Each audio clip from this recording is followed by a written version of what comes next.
Hey everyone, this is Kevin from thechesswebsite.com, and today we're going to be going over a chess tactic that everyone needs to be aware of, and that is the blockade. And that typically is going to refer to stopping your opponent pushing pawns to advantageous squares. Many times that's going to be a pass pawn, but it's not always going to be a pass pawn, so we'll look at different examples of what that would look like. In this case, white does have a pass pawn here on e5. They're going to be looking to push that up the board. They do have support with their queen and their rook, and if you look from black's standpoint, two things to keep in mind. One, black does need to stop this pawn from pushing forward, but he also has different options. He could bring his rook here to e6.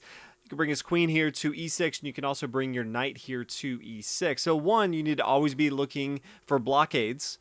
And the second one is understanding the best pieces to use for a blockade. And knights generally are going to be the best, especially if you compare those to rooks and queens, especially for a passed pawn. This is not only blocking the pawn, but also the knight does a good job of being able to hop over pieces.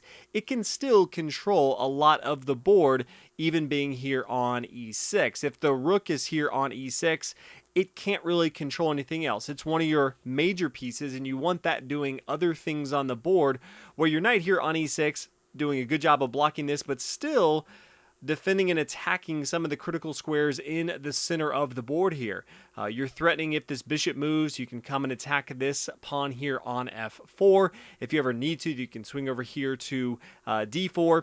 But also just protecting some other squares on the center of the board, which your rook wouldn't be able to do. And you want your queen more in the attacking lanes, controlling a lot more of the board than just being a blockade. Sometimes you have to use the queen, but not always. So past pawns, you're usually going to be looking to bring your knight there, because the last thing you want to do is have your opponent start pushing your pawn up the board, or their pawn up the board, and then you're pretty much stuck. You don't have a lot of options except to put everything behind that to stop it going up maybe one or two squares to promote. But every time you're not going to be stopping a pass pawn. Sometimes you're going to be looking just to stop a pawn from moving its first move in the game.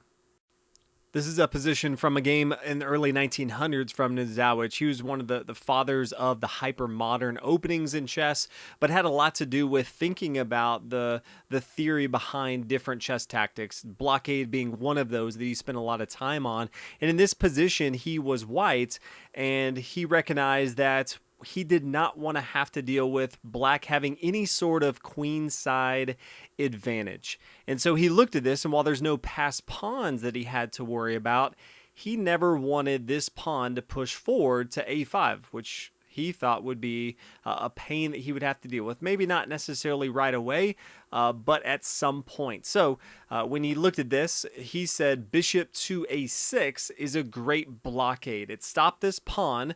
So remember, we just looked at a previous example where we're stopping a pass pawn, but it's not always that.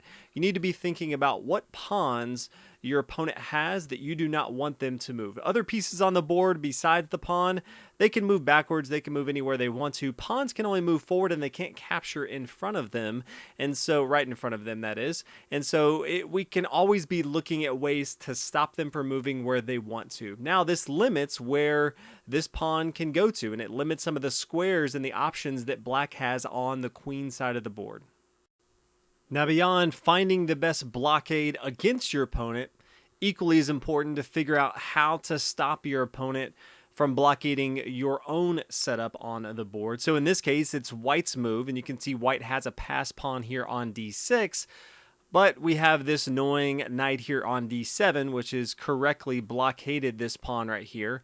But white has a pretty easy job in this position. We'll look at some others that are not as easy to get rid of this knight. So the first move would be knight to d3, preparing for the knight to come to c5 and then remove that knight. There's no real good square for black to go. He could play king to g7, followed by knight to c5.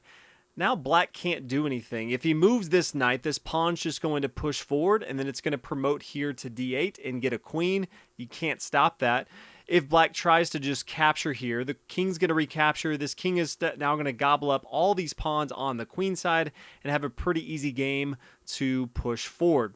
Black can't stop it. So while it may look like even in material and black has the blockade, white's going to be looking to find the way to remove that piece right here is the blockade, and then continue to push the piece wherever he is trying to do. In this case, it's a pass pawn. Other cases, in the previous example, it may just be trying to get that pawn pushing forward on the queen side, so he has some sort of air to breathe on the queen side. Maybe just pushing a7 to a5 is all black is trying to do to start to attack his opponent. Now that we've covered the concept of a blockade, we can take a look at a famous game and see how this is used in practice. So this is from 1950s between Max Uwe, he was a world champion, versus his opponent Herman Pilnik. He's playing with the black pieces, and you can see white has a pass pawn, looking to push this on the d file, has some protection behind it with the queen, and black's trying to stop that. And so he starts with the move knight to c4, preparing for knight to d6. And this is hopefully, after a few examples we've looked at, you can see that this is what black is trying to do. Now Max is trying to stop this knight from coming up here and trying to find a way to push forward. Now he has a few options that he was looking at here. The first one would see knight to b5. This is stopping the immediate threat of the knight coming to d6, because then the knight could take. You see an exchange, and white doesn't really mind if the queen's stopping this. A knight's a much better square to stop a pass pawn, as we've talked about. If your opponent is using their queen to stop your pawn from pushing forward, that feels like a huge win. So you can start to explore this a little bit more and say knight to b5 looks promising, but then you can see that knight to c7, well, that kind of stops it, because this is attacking the knight. That knight can't come to d6 right now because it would just fall. So what's kind of the waiting move? Maybe a4 to protect this, but then after the knight takes and the pawn recaptures, you can't stop the knight coming up here to d6. Another option, if we look from white's standpoint of how to continue, you could see f4. And you're almost hoping that the pawn takes here, and eventually you can push forward with e5 at some point, and then push forward with a d6. This seems like a possibility, but black doesn't have to take. Instead, you could see black just immediately come up here on d6, and if the pawn captures, the bishop can recapture here on e5. It's still very difficult for white to stop what black is doing. Now, Max in the game decided to try something different, looked at those options and said, don't think either of those are going to work. So instead he tried the move. He started with the move b3. Now this does not stop the immediate threat of the knight coming back here to d6. So he continued with bishop here to e3. And then we see pawn to b6, solidifying the pawn chain on the queen side of the board. Queen to d2, preparing for the rook to come over. Then rook over here to e8, and then pawn to f4. Now black already has the blockade here on d6. Now it's a matter of holding on to the position. So he starts with bringing his knight here to c7. Definitely doesn't want it here on the edge here on the a file. So then rook to f2. We see the pawn take on f4, bishop takes on f4, bishop comes down here to a6, trying to add a little bit more pressure. Also opens up for his rook here on a8 to get involved into the game. And then we see rook swing over here to e1. Now, if white looks at this and says, now that my bishop's here on f4, we could actually take the knight here on d6. Now, this may look temporarily good, but long-term, black's still going to have a very good game. So bishop takes here on d6. And then the queen takes here on d6. And you could say, well, yeah, that's exactly what white would be looking to do. And yes, in the short term, but then maybe rook to c1, protecting this knight here, getting it to a semi-open file. But then rook to e7, and this is preparing for the knight to come here to e8. So even if the queen came to f4, trying to kick this queen off, knight to e8, and then after, if the queens exchange, that's fine, but now the knight can easily come to d6 in the next move.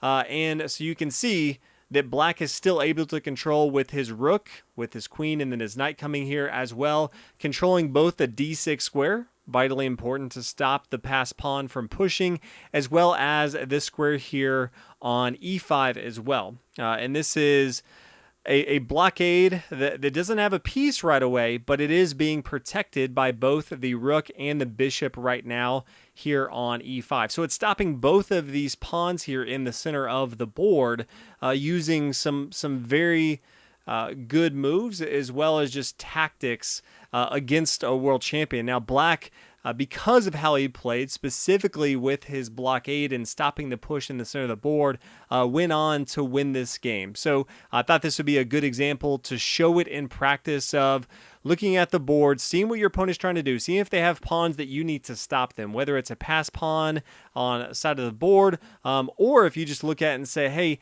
this pawn is going to be a nuisance, so I need to stop that at all cost, because maybe if it moves forward, it's going to kick one of my pieces that's on a great outpost out of the way, and I don't want that to happen. So always be looking in your games for ways to stop your opponent's pawns from pushing forward to squares that you don't want them to go. So hopefully you guys enjoyed this video on nice little chess tactic, the blockade. If you guys have other strategy or tactics, other videos you want me to make, feel free to let me know. Best way to reach me is on the website, thechesswebsite.com. You can always chat with me directly. There's a chat functionality on the website. You can always email me at thechesswebsite@gmail.com. But thank you guys so much for watching. I'll see you guys in the next video.